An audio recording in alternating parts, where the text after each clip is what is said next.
Divorce क्यों बढ़ रहे हैं इसको समझेंगे तो एक तो मान लीजिए एज ग्रुप 25 से 35 वाला, एक 40 के बाद वाला। 25 से 35 में डिवोर्स बढ़ने की वजह ये कि वो जो बच्चे होते हैं, नए नए शादी की होती है, बड़ी हसीन उम्मीद होती है कि शादी के बाद ज़िंदगी इतनी शानदार हो जाएगी। ज़िंदगी शानदार होती नहीं है। 2-4 महीने के बाद जब हकीकत सामने आने लगती है तो वो झेल नहीं पाते हैं। आज़ादी ख़त्म हो गई, अब मैं उतना फ्री नहीं हूँ, तमाम तरह की पारिवारिक जिम्मेदारियां बढ़ जाती हैं। तो वो उस समय जलते हुए तवे की तरह होते हैं कि कुछ भी हल्का सा हुआ तो फट पड़ेंगे, लगभग ऐसी स्थिति होती है। तो मैंने तलाक का ग्राफ कभी बहुत ध्यान से स्टडी नहीं किया। मेरा अनुमान है कि तलाक ज़्यादातर शादी के 1 साल से 5 साल के बीच में एक तो ज़्यादा होते होंगे। नया नया रिश्ता नहीं संभाल पा रहे, अलग हो गए। आजकल पेरेंट्स भी बहुत दबाव नहीं डालते साथ रहने का, तो वो भी सोचते हैं कि बच्चे की ज़िंदगी खराब ना हो, तो आपसी सहमति से तलाक हो जाता है।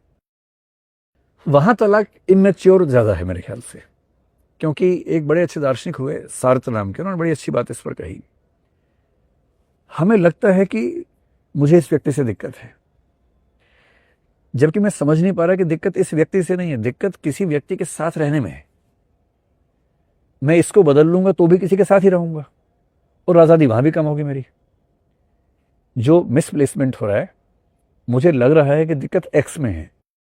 दिक्कत एक्स में नहीं है, वाई होता तो भी दिक्कत होती, जेड होता शायद तो भी होती, अमूमन ऐसा होता।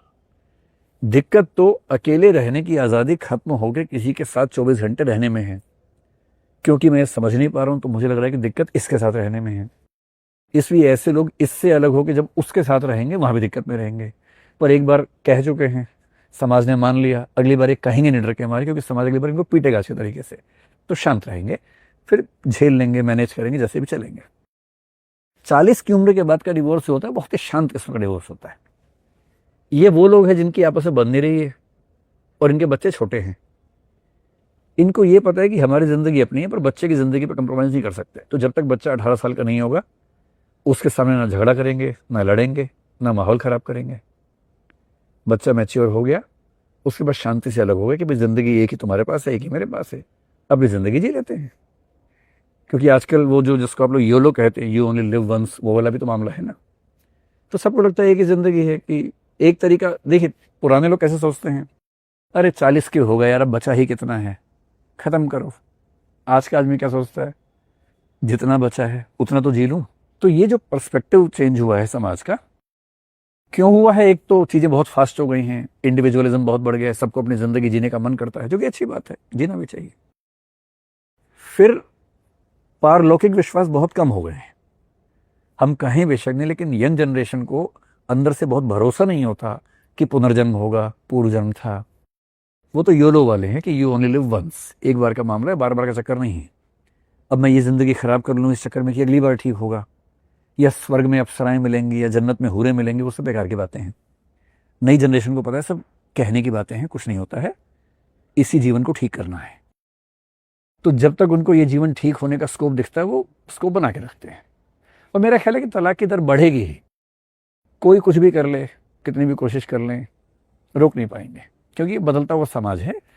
और जो भी समाज इंडस्ट्रियलाइजेशन से, अर्बनाइजेशन से गुजरता है, उसमें ये सामान्य रूप से होता है, टेंडेंसी आती है, हर जगह आती है। अभी कुछ देशों में आपको आश्चर्य होगा, कुछ विकसित देशों में तलाक की दर 85% से ऊपर है। भारत में तो भी शायद 1% भी नहीं है, डेसिमल में है, 1% भी नहीं है हमारे यहाँ इधर। और कुछ देशों में 85% से ऊपर है। मेरे ख्याल से 87% के आसपास है हाईएस्ट। 87 का मतलब जिन 100 शादियां होंगी तो 87 अलग होंगे उनमें से। उन समाजों में क्या है, वो लोग मान के चलते हैं, शादी हुई तो सबने बधाई दी, अलग हुए फिर बधाई दे दी, फिर शादी हुई फिर बधाई दे दी। वो हैबिचुअल हो गए हैं। फिर उनके यहाँ मजाक वैसे चलते हैं कि मेरे बच्चे और तुम्हारे बच्चे मिलकर हमारे बच्चों को मार रहे हैं, क्योंकि हैबिचुअल हैं। अलग होते हैं तो वो भी सिस्टम्स बन गए हैं। सिस्टम ये बन गए कि पत्नी के साथ बच्चे रहेंगे। अब पत्नी दूसरी शादी उससे ही करेगी जो बच्चों के साथ तैयार है। भारतीय समाज में भी होने लगा है। मैंने पिछले 5 साल में ऐसी 2 शादियां देखी हैं, बहुत नज़दीकी लोगों में देखी हैं, जिनकी उम्र 50 के आसपास है। महिलाओं की बात कर रहा हूँ, पुरुष की बात नहीं कर रहा हूँ। उसने डिवोर्स लिया क्योंकि ज़िंदगी ठीक नहीं चल रही थी, अपने बच्चों से सहमति बनाई। बच्चों की सहमति बनाने के बाद एक जगह रिश्ता हुआ, उसके बच्चों से सहमति बनी, इधर 2 बच्चे उधर 2 बच्चे, चारों बच्चों में दोस्ती हुई आपस में, फिर शादी कर ली। मैंने अपनी आंख से देखा है। और मैं फील कर रहा हूँ कि वो लोग मतलब पहले की तुलना में तो बहुत खुश हैं। तो अगर दो लोग जिंदगी ढो रहे हैं, घसीट रहे हैं, क्यों घसीटें भाई? मेरा बड़ा सिंपल फंडा है, किसी बुरे संबंध में होने से अच्छा है अकेले होना, अकेले होने से अच्छा है अच्छे संबंध में होना। तो जहां भी कोई है उसी हिसाब से अपनी प्लेसमेंट देखना कि वो कहां पर है और उसे कहां होना चाहिए। तो तलाक उतनी बुरी बात नहीं है, शादी उतनी अच्छी बात नहीं है। शादी करनी ही है, ये क्या जबरदस्ती है भाई? किसी का मन नहीं है, क्यों करेगा शादी? अब्दुल कलाम साहब ने नहीं की तो इतना अच्छा विज्ञान को डेवलपमेंट दी है ना, कितने लोग शादी नहीं करते हैं। और तलाक बुरा ही है ऐसा नहीं है। अगर गलती हो गई है, जिंदगी में हर गलती के लिए एक माफी मिलती है, तो इसके लिए क्यों नहीं मिलती भाई? अगर किसी वजह से गलत रिश्ता हो गया, पर ये फैसला तुरंत नहीं करना है, भावनाओं में नहीं करना है, ये बहुत बड़ा फैसला होता है। बहुत सोच समझ के, बहुत लंबी डिस्कशंस करने के बाद, कुछ मनोवैज्ञानिकों से मिलकर, कुछ लीगल लोगों से मिलकर, सारे पक्षों को समझने के बाद ये फैसला होना चाहिए। मजाक में नहीं होना चाहिए, पर ज़रूरी है तो होना चाहिए।